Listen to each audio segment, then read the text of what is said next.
Yo creo que los medios, si quieren ganar credibilidad y convertirse realmente en un factor de cambio social en Honduras, tienen que revisarse internamente, porque creo que hay grandes medios en este momento que se están saliendo, estamos retrocediendo, y eso es muy peligroso porque no estamos generando ciudadanía ni opinión crítica. Y creo que el mejor ejemplo ahorita ha sido la cobertura que se le ha dado a la huelga de los fiscales, ¿verdad? Que representa un fenómeno político interesante, muy interesante. Correcto. Un fenómeno nacido de la indignación de hondureños y hondureñas con un sistema de justicia. Esa es la verdadera fuente de esto, la indignación con el sistema de justicia.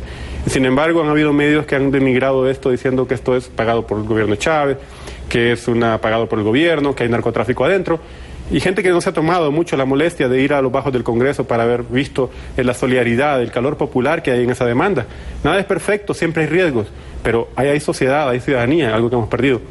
Esto tiene que ver también con la campaña política, porque si los medios mantienen esta tendencia de blanco y negro y no ver los matices en una campaña, generamos confusión ciudadana y no le educamos para estudiar críticamente y decidir qué candidatos, qué partidos, qué listas le convienen más. Así que yo sí me siento muy preocupado por el papel que los medios están cumpliendo ahorita, algunos medios grandes, y como hondureños tenemos que tener un papel crítico, es decir, no debemos consumir medios que nos equivocan por su balance, no por su falta de balance. Debemos hacerles ver que no los vamos a consumir, no los vamos a comprar, no los vamos a escuchar, no los vamos a sintonizar, mientras no sean más objetivos. Pero si la ciudadanía no tiene ese papel, en la campaña electoral podemos caer en un juego muy sucio como el que se ha visto en otras elecciones. Terminamos hablando de educación política, pues realmente, ¿qué está haciendo la educación cívica en nuestras escuelas, en nuestros colegios? Saúl decía de que formar para tener una ética, como lo decía también Álvaro, una ética política, una ética ciudadana, para poder hacer lo que se tiene que hacer y de la manera como se debe de hacer, siempre respetando el derecho de los demás, olvidándonos de la corrupción. ¿Por qué? Simplemente aquí en Honduras no se puede pensar, como decía antes, los liberales quieren elecciones libres, le decían a un general. ¿Quieren elecciones? Le dice. ¿Pero cuál es el problema? Están en elecciones. No, pero las quieren libres. Sí. Entonces en Honduras tenemos que empezar a cambiar eso, y los medios de comunicación, podríamos decir, hablar incluso de inversiones que hacen en campañas políticas. Empecemos a cambiar eso. También es que el hecho es que hay algunos medios que están en campaña permanente y parte de sus termómetros mediáticos están dirigidos a perpetuar este sistema de campañas electorales permanentes en temporadas que no son precisamente electorales. Claro, hay ciertos ejemplos en la historia, igual lo que hizo Violeta Chamorro, que era dueña de un medio de comunicación en Nicaragua, y ella pudo de alguna forma disociarse de su realidad para poder participar en política. En Honduras, acá, Álvaro, el licenciado Saúl Kilbert, tenemos gente de alguna forma ligada a medios de comunicación y no han podido hacer esa disociación de ser interés y ser parte.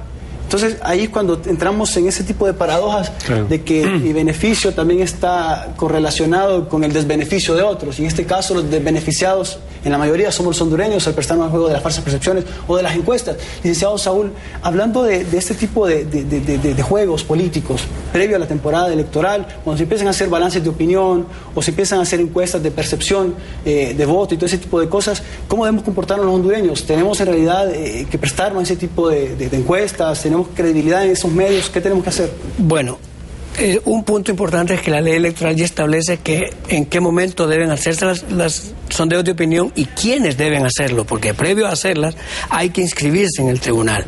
Pero como aquí aparentemente hemos hecho leyes, unos para que las respeten y otros para que las irrespeten. Aparentemente ese es el modus vivendi en este país. ¿Quiénes deben respetar las leyes? Pues la mayoría de la población que no tiene acceso al poder o que no está ligado a los grupos fácticos de poder. ¿Quiénes pueden violar la ley? El resto, que es una minoría, pero son grupos fácticos. No es lo mismo que yo tenga un martillo en mi mano y lo utilice para hacer una obra de arte. Puedo ser un buen ebanista carpintero y hacer una obra bonita con un martillo de cincel, pero también puedo utilizar el martillo para quebrar la mesa de vidrio que tenemos enfrente. Aquí hemos tenido el problema de los medios de comunicación, que hemos utilizado ese martillo para quebrar ventanas de vidrio, sino para construir. Si nosotros nos apegáramos a la ley electoral tal cual está, que está deficiente, podríamos hacerla mucho más fuerte, más vigorosa, pero como está ya es un principio. En primer lugar, dice que tenemos que andar en campaña para las internas 50 días antes, para las generales 90 días antes. ¿Quién en este momento ha respetado eso? Hay gente que tiene ya 3 años de andar en campaña, desde antes incluso que tomara posesión el actual presidente. Entonces, mientras nosotros no respetemos el marco de las leyes, por ahí tenemos nuestro primer problema. Otro problema creado es que cuando hay mucho dinero para campañas, todo el mundo quiere recepcionar ese dinero, todos quieren ser receptáculo de dinero, porque qué bueno recibir dinero en estos momentos. Quienes han sido los más beneficiados en estas campañas han sido los medios de comunicación. Millones y millones se han invertido cuando pudieron haber llegado a las manos del pueblo a través de proyectos de inversión social. Entonces, ¿qué hay que hacer? Vea usted lo que quiso hacer el Congreso anterior. Ponernos en una reforma, un golpe de cerca de 1.000 millones de lempiras para campañas electorales, dizque para evitar el dinero del narcotráfico. Si usted plantea esa situación así, está aceptando que usted en anteriores campañas ha recibido dinero del narcotráfico. O más bien yo diría, es que querían tomar los 1.000 millones, utilizarlos en campaña y después decirle al narcotráfico, gasté 1.000 millones, devolvémelos. También puede ser otra forma de señalarlos. ¿Qué papel debe jugar los medios y además los comunicadores que desempeñan en el medio? Uno, un aspecto ético. Una alta ética es necesaria a nivel de comunicadores y a nivel de medios. Yo diría que este programa que está educando, que está formando, es una buena elección. Pero decía Álvaro, podemos decirles, miren, no miren esto. El problema es que nosotros en el país, repito, y decía antes, somos analfabetas políticos, pero no se nos olvide también que somos analfabetas de las letras. Entonces, una persona que está en esa situación es presa fácil de esta mercadotecnia política, le han llamado, al cual yo debo decir que no, la mercadotecnia es para vender productos y los seres humanos no somos productos, esos somos seres humanos. Bueno, ojo crítico en campañas políticas. En Honduras este fenómeno se ha dado, podemos enumerar diferentes factores. Uno de ellos, y que me indigna bastante, es el hecho de que jóvenes digan, voy a trabajar por tal. Conste, no por convicción, no porque crean en esa persona que tiene propuestas y que va a ofrecer una mejor calidad de vida, sino porque, sencillamente, porque me va a ofrecer trabajo, porque no me va a ofrecer lo que me va a ofrecer otro. Cambiemos esto. Álvaro, hablemos desde la sociedad civil, los efectos y los logros que se han tenido y las luchas que se han manifestado y que se siguen haciendo en este tema, en lo que son las campañas políticas y los partidos políticos. Bueno, yo creo que hay sectores importantes de la sociedad civil que han tratado de impulsar algún tipo de reformas en el país, como las que mencionaba Saúl, reducir esta presión para que se redujera el tiempo de campaña, la presión para que se contabilizara mejor los ingresos de las campañas, aunque eso no prácticamente ha funcionado por diferentes razones, incluyendo el papel que juega todavía el Tribunal Supremo Electoral y el Tribunal Superior de Cuentas, que tienen que mejorar en ese sentido. Entonces creo que ha habido luchas importantes para abrir un poco el sistema electoral a nuevas fuerzas, las candidaturas independientes en el nivel local, por ejemplo, que ahora están, también en los otros niveles.